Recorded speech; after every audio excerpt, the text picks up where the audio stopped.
ہم کریں گے ہر مظلوم کی حمایت۔ السلام علیکم، میں ہوں حرین فاطمہ اور آپ دیکھ رہے ہیں حمایتی نیوز HD چینل۔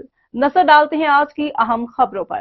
کراچی سید رضا شاہ کی رپورٹ تھانہ سکھن کے حدود میں آپس کی رنجش میں قتل کا واقعہ۔ سکھن پولیس نے ٹیکنیکل بنیادوں پر چند گھنٹوں کے وقت میں قاتل کو گرفتار کر لیا۔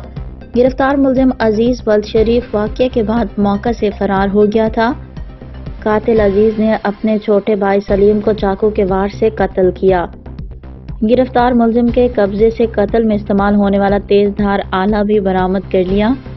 قاتل عزیز اور مقتول سلیم ولد شریف دونوں آپس میں سگے بھائی تھے۔ گرفتار ملزم عزیز نے سگے بھائی کے قتل میں ملوث ہونے کا اعتراف بھی کیا۔